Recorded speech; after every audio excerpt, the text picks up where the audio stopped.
డబ్బు, అనారోగ్యం, ఉద్యోగం, వ్యాపారం, అప్పులతో బాధపడుతున్నారా? మీకోసమే లాంచ్ యువర్ ఫ్యూచర్ ప్రోగ్రామ్.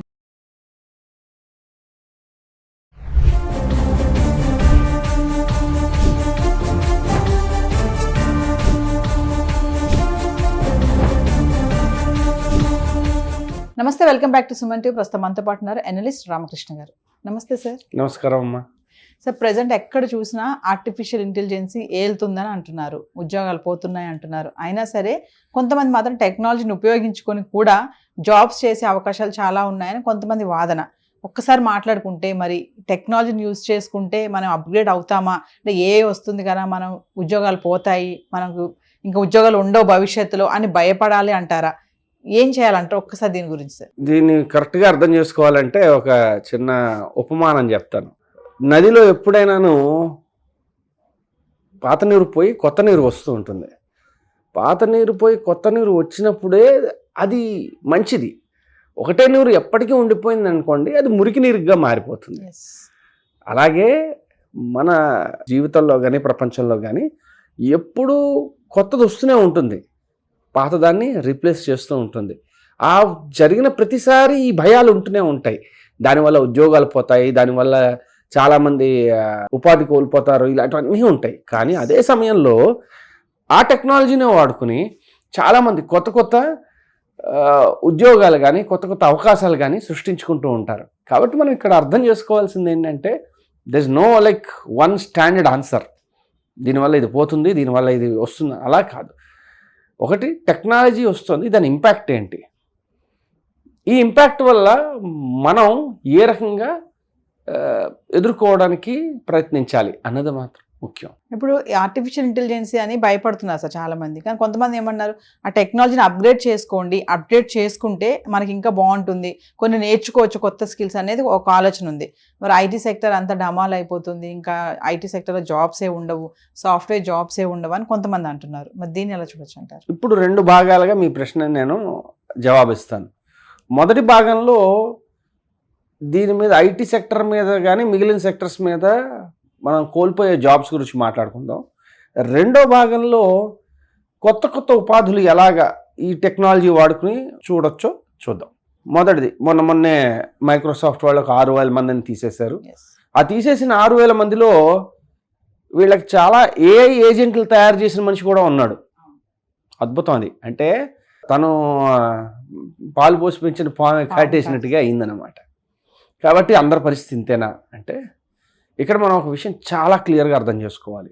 నిజమే, ఏఐ వచ్చిందంటే, అది కూడా ఫుల్ ఫ్లెడ్జ్డ్గా ఏఐ వచ్చిందంటే దాదాపు ఇప్పుడున్న సాఫ్ట్వేర్ డెవలప్మెంట్ కానీ సాఫ్ట్వేర్ టెస్టింగ్ కానీ ఇలాంటి జాబ్స్ దాదాపుగా ఒక 50 నుంచి 70% పోతాయి. ఇది ఖాయం, ఇందులో అనుమానం లేదు. సరే, అదొకటి. రెండోది, ఈ టెక్నాలజీ అప్గ్రేడ్ చేసుకోవడం అవసరమా అంటే చాలా అవసరం. ఎందుకయ్యా అంటే, ఆ టెక్నాలజీ అప్గ్రేడ్ చేసుకోకపోతే వీళ్ళు జాబ్లోనూ సర్వైవ్ అవ్వలేరు, సరే బయటికి తీసేస్తే కొత్త జాబ్ వెతుక్కొనలేరు. కాబట్టి ఎప్పటికప్పుడు వాళ్ళు అప్డేట్ అవుతూనే ఉండాలి.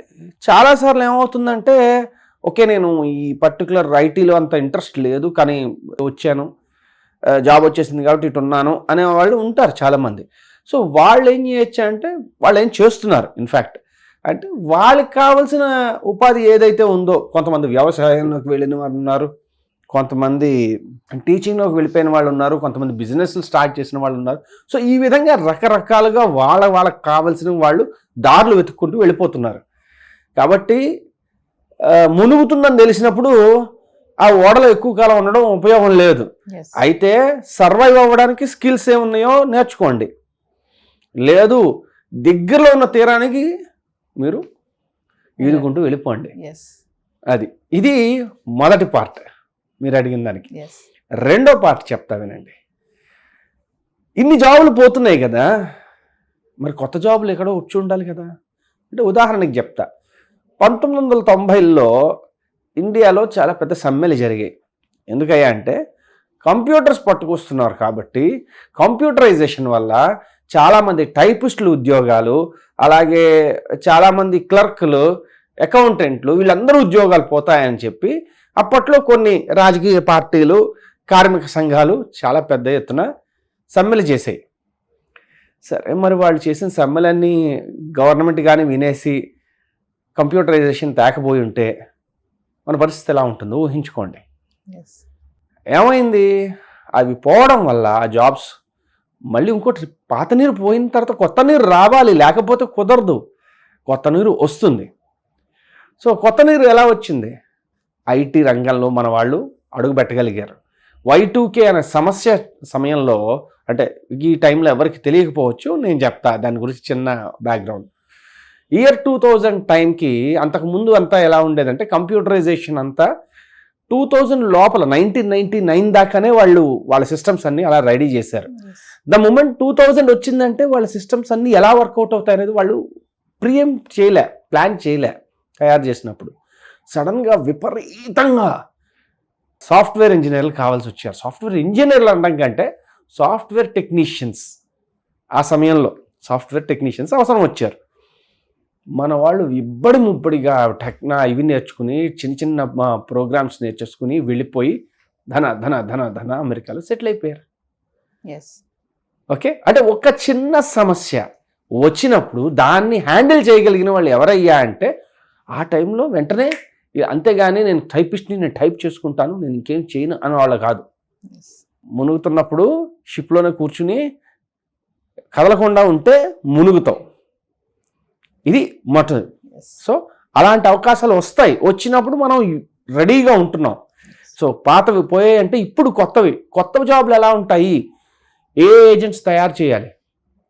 ఇప్పుడు మనకి పెద్ద పెద్ద LLMs అంటే లార్జ్ లాంగ్వేజ్ మోడల్స్ అంటారు వీటిని. మీరు జెమినీ కానీ, పర్ప్లెక్సిటీ కానీ, లేకపోతే గ్రాక్ కానీ ఇలాంటివి ఏవైనా తీసుకున్నారంటే వాటిని లార్జ్ లాంగ్వేజ్ మోడల్స్ అంటారు. ఇలాంటివి చాలా తయారవుతున్నాయి. వాటిని యూజ్ చేసుకుని నీ బిజినెస్లో ఎలాగా వాటి ద్వారా కొత్త పనులు చేయొచ్చు అంటే అలాంటి సాధనాలు క్రియేట్ చేయడాన్ని ఏజెంట్స్ అంటారు. అలాంటి ఏజెంట్స్ తయారు చేయడం అనేది కొత్త అవసరం. ఓకే, కొత్త జాబ్స్ ఎలా ఉంటాయి అంటే ఇలాంటివి ఉంటాయి. లేకపోతే ఇప్పుడు ఒక మార్కెటర్ ఉన్నాడు. ఎందుకంటే మీరు చెప్పినట్టు ఇందాక సాఫ్ట్వేర్ వాళ్ళే కాదు, చాలామంది సేల్స్ వాళ్ళు జాబ్స్ కోల్పోవచ్చు, అడ్వర్టైజింగ్ వాళ్ళు జాబ్స్ కోల్పోవచ్చు. ఇంతకుముందు మనం మనుషులతో మాట్లాడేవాళ్ళం. ఒక యాడ్ తయారు చేయాలంటే నేను నా కస్టమర్కి ఎలా ఇష్టం అవుతుందో దాన్ని బట్టి నేను తయారు చేశాను. ఇప్పుడు కస్టమర్కి అంత సమయం లేదు. కస్టమర్ ఒక ఏజెంట్కి అది అప్పచెప్తున్నాడు. ఆయన సపోజ్ ఒక టూర్ ప్లాన్ చేసుకోవాలి, ఆయన ఏజెంట్కి చెప్తాడు, నేను ఫలానా దేశాలు తిరగాలనుకుంటున్నాను టూర్కి, నా టూర్ తాలూకా ప్రాధాన్యమైన విషయాలు ఇవి కాబట్టి దీనికి తగ్గ ఐటనరీ తయారు చేయని చెప్పారు అనుకోండి. ఇప్పుడు మీరు వేసే యాడ్ ఎవరు చూస్తున్నారు? మీ కస్టమర్ చూడట్లా, మీ ఏజెంట్ చూస్తుంది. కాబట్టి అంటే ఏంటి, మన రిక్వైర్మెంట్లు మారినప్పుడు దాన్ని బట్టి టెక్నాలజీని మార్చుకుని అడ్వర్టైజింగ్ ఏజెన్సీ ఉన్న ప్రొఫెషనల్స్ కూడా మార్చుకోవాలి కదా. కాబట్టి చాలా చాలా కొత్త జాబ్స్ రాబోతున్నాయి. అయితే అవి ఎన్ని రాబోతున్నాయి, ఎలా రాబోతున్నాయి నిర్దిష్టంగా ఇప్పుడు చెప్పలేము. ఇప్పుడు భవిష్యత్తుని స్పష్టంగా ఎవరు చూడలేరు. కానీ భవిష్యత్తులో డెఫినెట్లీ ఈ జరిగిన అన్నీ చూసుకుంటే భవిష్యత్తులో చాలా కొత్త జాబ్స్ వచ్చే అవకాశం ఉంది. సో టెక్నాలజీ వాడుకుని జాబ్స్ చాలామంది తెచ్చుకుంటున్నారు. ఎలా తెచ్చుకోవచ్చాయి అంటే ఇప్పటి technology is a great leveller. అంటే ఏంటంటే మీ దగ్గర డబ్బు ఉందా లేదా అన్నది కాదు, చేతిలో ఒక మొబైల్ ఉండి మీరు కానీ ఇంటర్నెట్ని యాక్సెస్ చేయగలుగుతున్నారంటే, అలాగే మీ దగ్గర ల్యాప్టాప్ ఉండి మీరు కానీ చాలా ప్రోగ్రామ్కి సంబంధించి రాయడానికి సంబంధించిన సాఫ్ట్వేర్ డౌన్లోడ్ చేసుకోగలుగుతున్నారంటే మీ అంతటా మీరు యాప్స్ క్రియేట్ చేసుకోవచ్చు, మీ అంతటా మీరు వెబ్సైట్స్ క్రియేట్ చేసుకోవచ్చు. లో కోడ్ నో కోడ్ టూల్స్ చాలా ఉన్నాయి. వాటన్నిటినీ తీసుకుని కొత్త విషయాలు తెలుసుకోవచ్చు. ఇవన్నీ చేస్తున్న వాళ్ళు ఎవరైతే ఉన్నారో వాళ్ళు చాలా బెనిఫిట్ అవుతున్నారు. సార్ ఏది ఏమైనా సార్ ముందు మాత్రం అప్డేట్ అవుతేనే జాబ్స్ అనేవి ఉంటాయి. అంటే ఏది పడితే అది మనం చదవకపోయినా మనకు జాబ్ వచ్చేస్తుంది అంటే లేదని అనుకోవచ్చు అంటారా? చేంజ్ ఈజ్ కాన్స్టెంట్ అని ఒకటి ఉందండి. అంటే మార్పు ఎప్పుడు నిత్యంగా ఎప్పుడు ఉండేది, అదొక్కటే నిజం. మార్పు అన్నదే నిజం. కాబట్టి కాకపోతే ఇంతకు ముందుకి ఇప్పటికి మార్పుల్లో తేడా ఏంటయ్యా అంటే, ఇంతకుముందు మార్పు పట్టించుకోకపోయినా కొంతవరకు పర్వాలేదు. ఇప్పుడు చాలా వేగంగా జరుగుతోంది. Yes. మీరు ఊహించలేనంత వేగంగా మార్పు జరుగుతున్నప్పుడు మీరేం చేయాలంటే అంతే వేగంగా ఉండాలి.